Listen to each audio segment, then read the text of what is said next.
Good evening. I will be doing this in English. I can do it in Arabic, obviously, because it's my native tongue, and I'm very proud of it, but it's very difficult to simultaneously translate it, so I'm going to do it in English. Okay, my talk title is The Revenge of Mediocrity. And I will be, how do you advance it? Help, technical help? Upside down? Okay.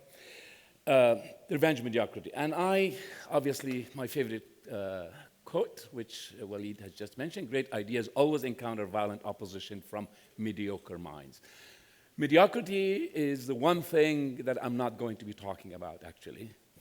It's a ruse. So it is really about how great ideas do ultimately subvert mediocrity, because mediocrity always does is take great ideas and subvert them and turn them into something fake or cheap or less, thinking that they can outdo genius or good ideas, but obviously they don't at the end.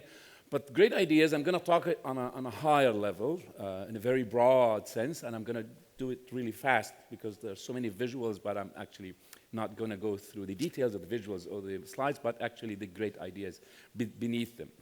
So Albert Einstein, obviously one of the great minds of our time, had the theory of relativity, which was one of the best or the greatest ideas of our time till now. But he had a big problem. He worked with a paradigm that has never been discussed before in physics. But to be able to actually formulate his theories, he needed mathematics and certain formulas that did not exist. And he really was at a loss until somebody told him that there is this great guy, Riemann, who had a whole new way of looking at mathematics and geometry, Riemannian geometry and mathematics, that actually work with curved space, not flat Euclidean space, which we have been working with, all of you, Euclideus, that deals with the exception, which is everything has to be flat. In the world of Einstein, everything actually is curved. So he needed the mathematics, and he needed what Riemannian have discovered, which actually basically a very simple thing. This triangle, we all know, has 180 degrees. In the curved world, it doesn't. It's more than 180 degrees or less. It can never be 180 degrees unless it's on a flat surface, which is the exception in the universe. And that's what we've been doing all our lives until now, but Einstein needed Riemann. So did not Einstein needed the help of someone else to be able to actually formulate his genius ideas? And that's how great ideas work. Actually, you borrow transdisciplinary from one discipline to the other. And that also kind of touches on the notion, did he really copy Riemann? He needed him. Without him, he could not have done what he has done. And obviously, this geometry works on many different levels, and you can see it. I'm going to go through it fast.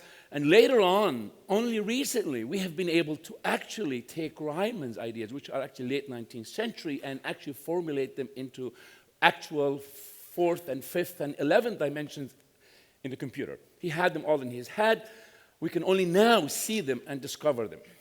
So he's one of the great thinkers of the late century, late 19th century. But something really funny also, he also dealt with surfaces on curved space, but early in something in our culture in the Arab Islamic world, the geometry that we use, which is actually is rarely really on flat surfaces. All these domes that you see, this one is from Cairo, from the Mamluk period.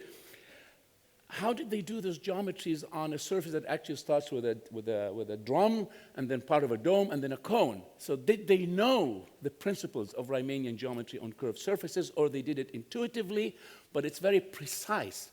So it could not have been just intuitive. So there's something that was going on under the surface, but this great method of applying the art on something that is not the typical application poses a question, actually. How did they actually arrive at that aspect of the application?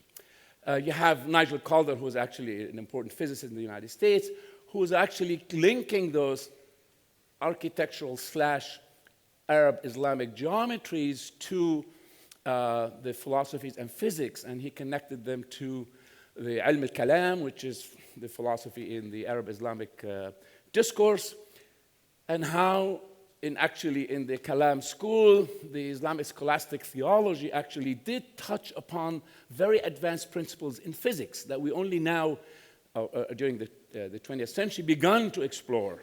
But it's coming from the philosophical slant, not from the physics or the scientific slant, which is actually connected to the question we had earlier that they are all interconnected. It's impossible to put metaphysics and philosophy and science and the arts independently of each other because it's really one full circle. You can see a lot of great examples in Iran, in Isfahan, where surfaces move from one flat surface into the three-dimensional, four-dimensional surfaces in the Muqarnas example, which is a great example, and how geometry, even in the Arab-Islamic discipline, actually is based on very simple principles, like this complex geometry begins with just connecting 2 points between 2 squares, 1 to 2. That's it. And just keep repeating that pattern, and it generates this very complex geometry on a flat surface, but if you actually apply it on a curved surface, is a very complex exercise that is, you need Riemannian principles of geometry to understand, which actually,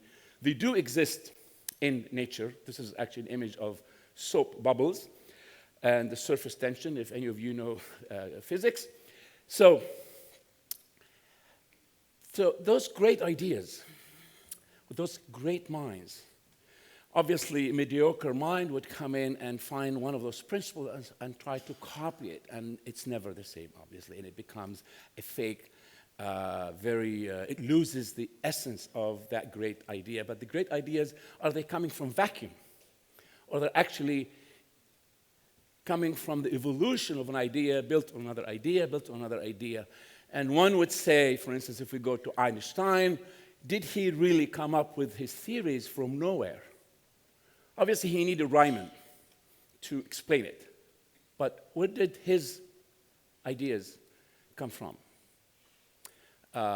Obviously, it's a scientific, those are a set of scientific ideas, but they are creative. Obviously, to come up with the relativity theory and understand all these principles, it's a very creative mind. It's not a pure application of science. It's actually an exploration of something that nobody else have thought about before. So you have Albert Einstein, but then before him, in the old mindset of the Arab Islamic civilization and the European civilizations, at one point where we had something that's exactly the opposite of what Einstein explored earlier, which is the Earth is the center of the universe.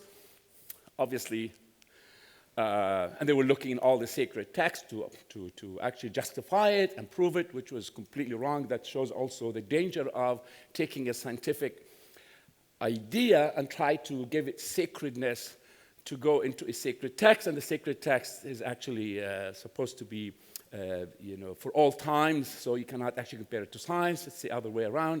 But later on, we know that this was completely wrong. Completely wrong, until, we know now but people actually were put on the stake because of Galileo, lost his life just because of saying this is absolutely absurd and you cannot actually continue. So now we know that we are just a little dot at the edge of a big galaxy, which is at the edge of number of galaxies, of billions and billions and billions of galaxies. How did we actually begin to see that?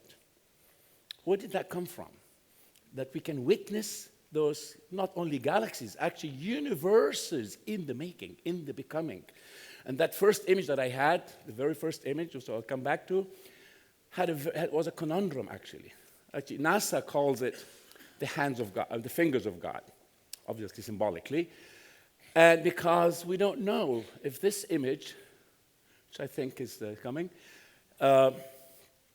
we can only see it after we have learned so much about optics and Hubble. We have the Hubble telescope that can actually leave the Earth and go out and photograph images from the outer universe, the outer edges of the universe, way, way, way far. But the problem is, what we're seeing is an event or a bunch of events that did already happen millions of years ago. So what we're seeing, is it us in the middle of that event, or is it our future? Anything you see from the Hubble telescope is not instantaneous. It's something that's already either past So if it's an explosion, we could be the result of that explosion. So are we witnessing our past, or are we witnessing our future? It's a very difficult question to answer, and at the same time, it's a philosophical conundrum. It's not a scientific question. But we go back, the Hubble could have not been done without the optics of Leonardo da Vinci. But Leonardo da Vinci could not have come close without Ibn al-Haytham or al-Hazm. And did Leonardo copy Ibn al-Haytham, or was he inspired by him? And of course, Leonardo is not just a scientist or an inventor or a painter or a sculptor. He's Leonardo, who's like everything at the same time. But he owes so much to the optics of Ibn al-Haytham. And Ibn al-Haytham did something brilliant.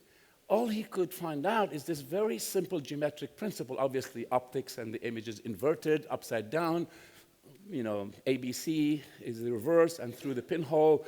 Here we go, we have the absolute principle that created the camera obscura, which was the basic principle for anything we see in this room here. Either a camera or a projector, all of them are based on that principle, all the way up to the Hubble telescope.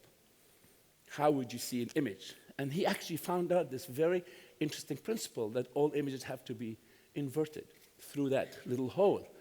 That's Ibn al-Haytham, from which the mono telescope, the simple telescope, was invented because of the lenses that he had. And later on, obviously, the camera obscura, he was the first man in history, or person in history, to actually build a camera obscura, which actually, there are a bunch of cameras in this room, and all cameramen or photographers know exactly what we're talking about. The camera obscura, at one point in history, a Frenchman, Etienne Jules Marais, was actually doing a scientific experiment about he wanted to know how the horse or a human being actually jumps in space. So he would have to invent something that would record movement in time and space. So he came up with those images. That's before any camera was ever invented, a real camera, the ones that we use, or a movie camera. That's actually the basis of movie cameras afterwards, film. So he would have chronophotography of a man jumping, a horse, and so forth. And actually, because of him, we discovered that most of the paintings of the Renaissance with horses jumping are completely wrong, because the horse trotting has to have one foot touching the ground. All the Renaissance paintings have the horses actually flying four legs like a ballerina, which is not true. That we could only find it through Etienne Jules Marais, because of his chronophotography, which could not have been possible without the camera obscura, which actually goes back to Leonardo to Ibn al-Haytham, and so forth. So who's copying whom? Is that copying or inspiration? Or how do ideas migrate? Did Leonardo have access to Ibn al-Haytham? Without reading or researching, I would say absolutely yes. I mean, the Renaissance, High Renaissance, the Andalusia, the Arab culture, the Arab Islamic world, they had so much access to the achievements. So they must have known what has been going on across the little pond that we call the Mediterranean. So Etienne Jules Marais, we have one very important artist now, looking at his work, which is a scientific experiment, Marcel Duchamp. He looked at this image. His entire life was transformed. He said, that's it. It's over. Art is not about looking at a fixed object. So, obviously, he came up with his most probably radical and important statement, which is nude descending a staircase. And he wouldn't tell us what the nude is going to do. Is she nude because she's going down to meet her lover? Is she just she's thirsty, going to the refrigerator in the kitchen, whatever? But he said, it's not about the nude.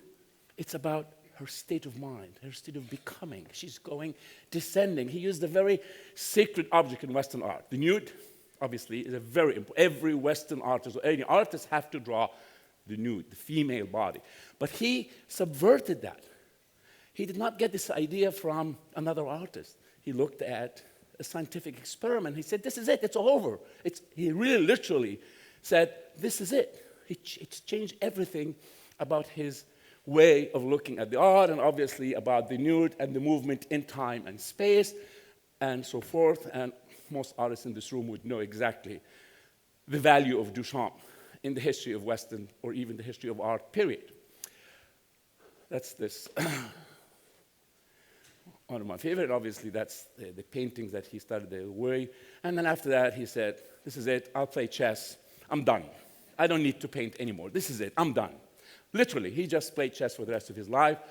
And parallel to him, we have another great, I put it between quotations because I think, in my personal humble opinion, overrated to some degree, but you have Cubism. Pablo Picasso, some people are laughing, in agreement, hopefully. And it's another way of looking at a state of mind, the face looking this way and that way and this way and that way at the same time. So what do? Then you have a different form of movement in time and space, hence you have Cubism. Who do they owe it to? Cubism, where did it come from?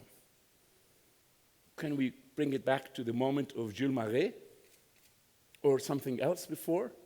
Or the French school in Paris, where all of them were converting. There was a big discussion between all of these guys. So, and obviously after Picasso, you have George Braque, which I think is way, way beyond Picasso, in my humble opinion, Braque. But he does not have the marketing skills of the smooth womanizer that we call Picasso. That's another aspect that we have to discuss. That's another topic, another conference, Walid. Okay. The marketing of the artist. Okay. The skills, marketing skills versus the real artist, the suffering artists, like doing their stuff in their studio. Don't talk to me. Someone else will sell my work. How many of you relate to that? The suffering, bleeding soul. Okay, back. And then, on the other side of Europe, you have these guys who said, forget it, nude or no nude, absolute suprematism, absolute abstraction. I don't even need to refer to nature or human body. And then you have Kazimir Malevich, and you have Kandinsky. Where did that come from? I mean, it does not just come up from nowhere. It's an evolution of ideas, building on ideas. But you look at suprematism in Russia, pre-revolutionary Russia, that's what they are doing, suprematism. Obviously, extreme abstraction, extreme, interesting enough, extreme metaphysics. They were inspired, actually, by metaphysics, contrary to popular belief that the Russians are like communist or atheist or whatever. Actually, they really had high level of metaphysical discourse. All the Russian school of suprematism or constructivism and so forth. Then you have, I'm actually not, it's not an art history class, obviously, but I'm just jumping really fast. Another interpretation of a whole new thought process coming from the sciences also. Salvador Dali, his famous painting of Christ, but he was not interested in bleeding Christ. There's no stigmata, there's no blood. It's only Christ ascending in the hypercube. I mean, I don't want to explain so much, but the hypercube is a very important principle in, I'm sorry, it's later, in four-dimensional geometry and physics, and that's exactly where he placed Christ. His Christ is actually moving in time and space in all directions. But he's not interested in the blood aspect. He removed, obviously, the four stigmatas from the feet and the two, placed him in the hypercube. Direct reference. The name of the painting is hypercubic, is Christos. You know, it's not really, he's not hiding the reference, but he's actually saying, and the first time in history, a Western painter would draw a Christ who's not looking straight at you. He's actually looking away. Is he not facing the truth? Is he actually, Ili lima shabaqtani, who knows Aramaic here? Is he blaming his God, the Father? Or why isn't he looking straight into all Christ would look into whoever, the crowd, or he's suffering, so he's never actually looking away, which is a very interesting proposition. Okay, then we have a small little interjection here. We were invited to do in an exhibition in the United States about political art, and at the exact time of the Abu Ghraib prison, of course, in Baghdad. So there was nothing more appropriate to me personally at this point. There was this famous Iraqi prisoner who was being tortured by the American soldiers. This was actually in the United States, and he was actually covered in his own feces or some feces, human feces. So what he did, he struck the Christ pose. A brilliant, brilliant moment. So he's facing his torturer, the American soldier. He says, I'm another Christ. You know, I'm not sure even if he was Muslim or Christian or Jewish or nothing.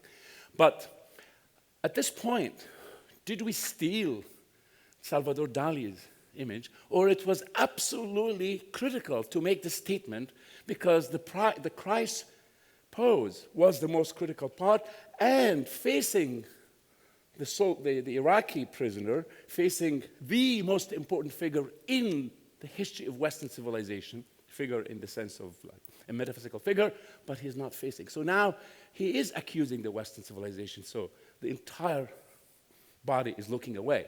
A complete twist on Dali's, let's copy. This is direct copy, paste, direct, but for a specific purpose that could not have been made, the statement, without using Dali's famous Christ image.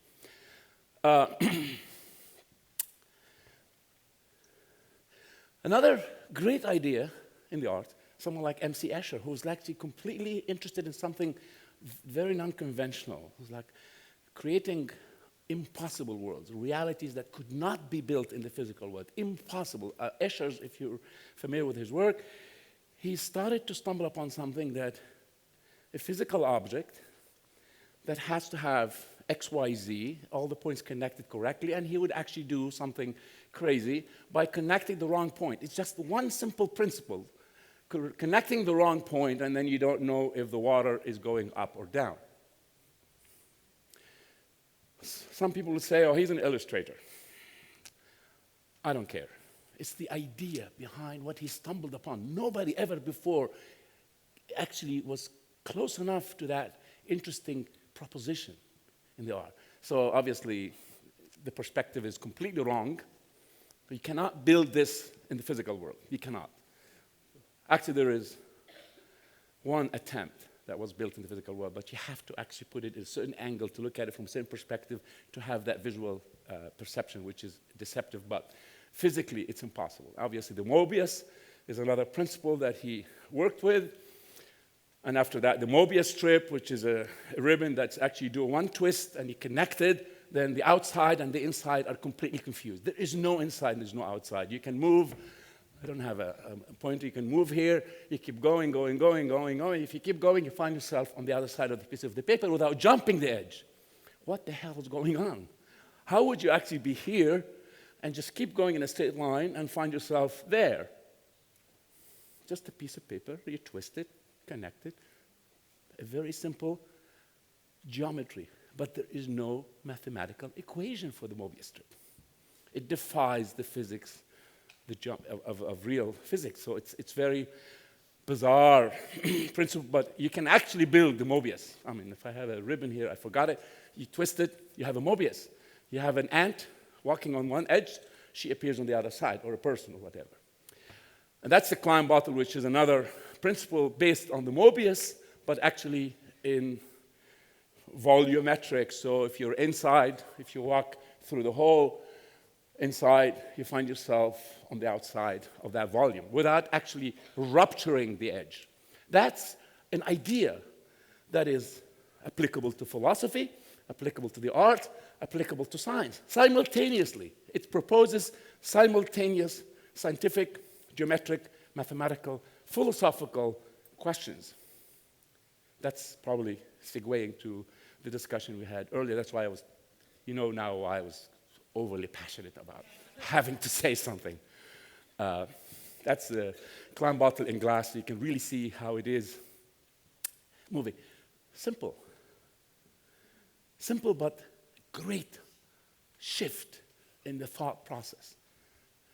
We did something in a project with the obviously you can take the Klein bottle or the Mobius strip and squeeze them and twist them 100 times, but you're still maintaining the principle of what's inside and what's outside are completely violated.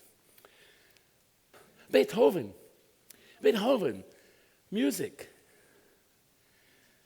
you don't think of physics in physical terms and it's curved or straight, but actually this great artist who did Jordine Voigt, actually analysis of his work, and she did those fantastic diagrams showing the topological values in the musical language of Beethoven, which is not actually following the other principal point and counterpoint and so forth. I'm not going to go through it because I want to cover the intermezzo and the octave and all these examples. That's actually Gilles Deleuze now talking about those principles, his great French philosopher. And looking at Ludwig, Beethoven, from a different perspective, you discover he had a different level of genius that nobody could analyze it from that point of view. You need a different mind, a mathematical mind, and a philosophical mind to read Beethoven differently. Leonardo, I'm going to go through Leonardo fast because I alluded to him, did all these inventions. And obviously, what did he, mechanical inventions and war machines. He was really violently into war for some reason. Cannons and stuff like that. But then you go back to the optics and Ibn al-Haytham. This is 1500 almost, and this guy is the 11th century, 10th century. And it's like the inspiration travel. Leonardo also owes it to someone else, the flying machines. Abbas ibn Firnas in the Andalusia. Who copied whom? Where did he get it from? A big question. I'm going to go through this really fast because I don't think it really... Okay, can I go back to this slide? Can you move it, please? Is this the one that moves? Okay, this one. This is also something we use in a project. Okay, stop it. Right there. Stop. Okay. It's something about the classical notions of proportions, باش مهندس 1:5 perfect 1:17 قشطة. We have new principles now. This image, is it beautiful? Move it, please. One more. حركها. مشيها شوي. Huh? Or this is more beautiful. Stop, please. How would you apply the traditional principles of beauty on something that's based on compression and implosion? And it doesn't apply. I mean, it's not beautiful, and it's not beautiful. But the principle, that folded surface, does not follow proportional system. It follows different principles that in the classical Renaissance or any other traditions before did not work with these principles.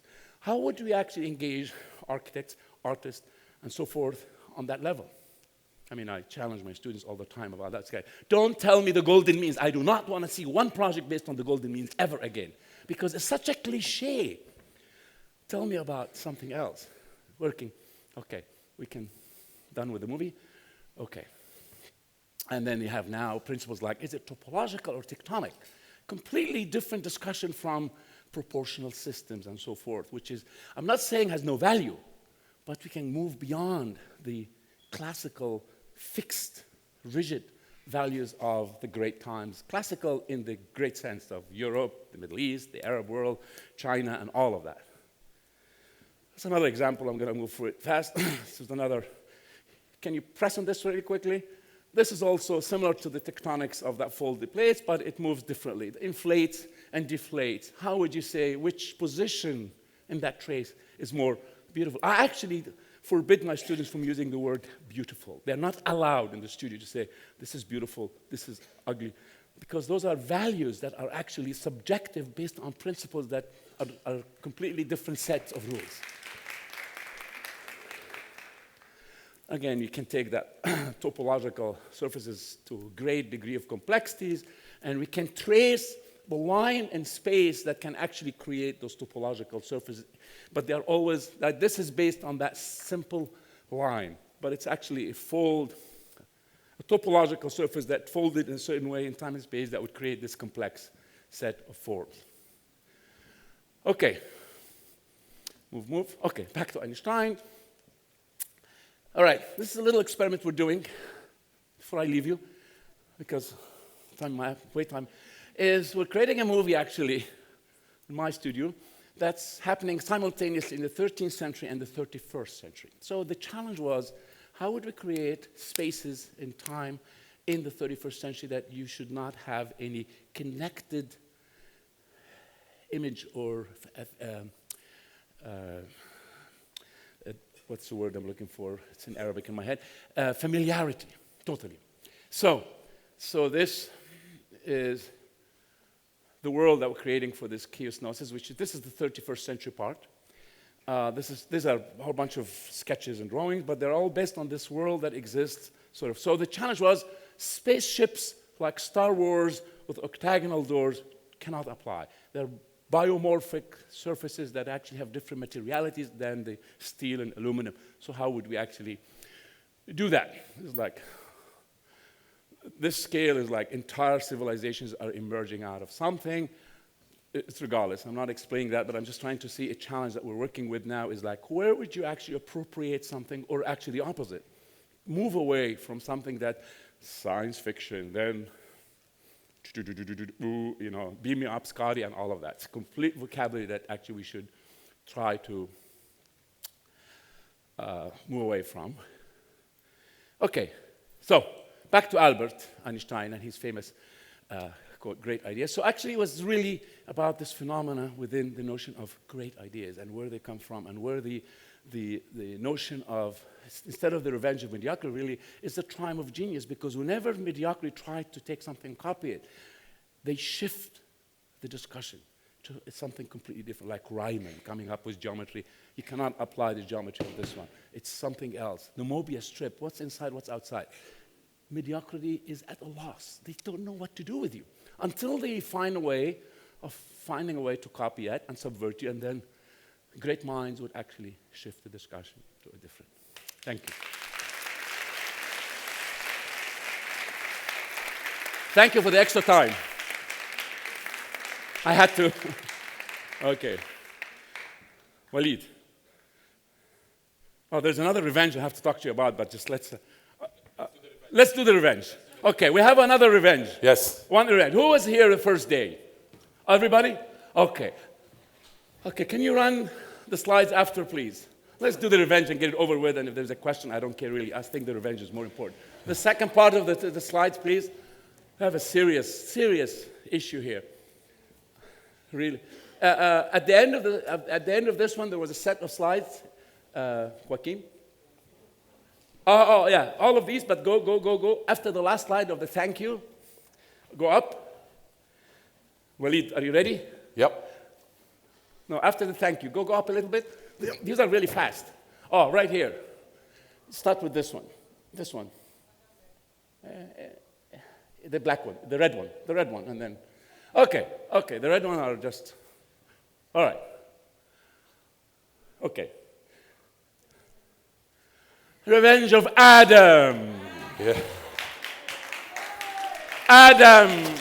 Adam. Okay. This is a little story that I had growing up. I don't know. I was 6 years old, and I discovered this guy. Adam was my best buddy. He's my friend. Adam was so into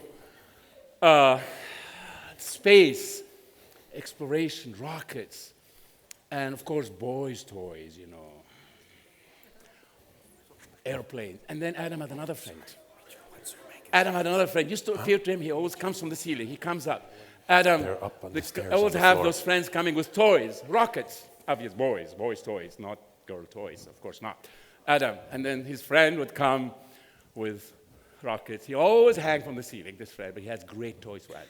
And obviously, I'm standing there. This is Adam. This is my buddy. And he comes up. He brings the toys. He swings all the time, and obviously Adam is always waiting for him, constantly. Right, Rada? Okay. And another friend. Adam has two friends, very serious friends. This guy also comes with other toys, great toys. He always shows up from the side, but not upside down, with airplanes, fighting machines, you know, big testosterone. Adam is serious business. And the guy comes from the side, bringing toys, obviously. But they're all, you know how Adam is dressed. They love polka dots. Kind of little feminine side of Adam. That's fine. It's good to show the feminine side of men, right? Right, guys? Okay. And he had, come on, guys. Adams, come on. Come on. Yeah, you can go. Come on.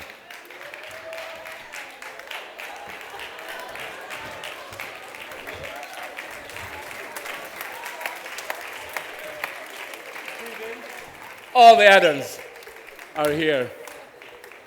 That's our revenge. Because I'm not going to let this conference get away with Eve just showing us. But selfie. wait. Come. Wait. I will do a selfie with this guy. Wait. I did not sleep last night, Ghada. Okay, but, wait a minute. What happens here? Here. It's not moving. Joaquin stopped. Oh, okay. Techno. But Adam says, thank you, Eve.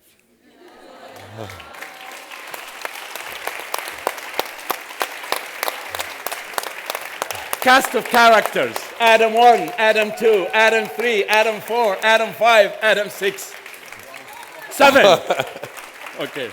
Hey, wait. Wait. Ghana, you Selfie. have to come Yeah. here.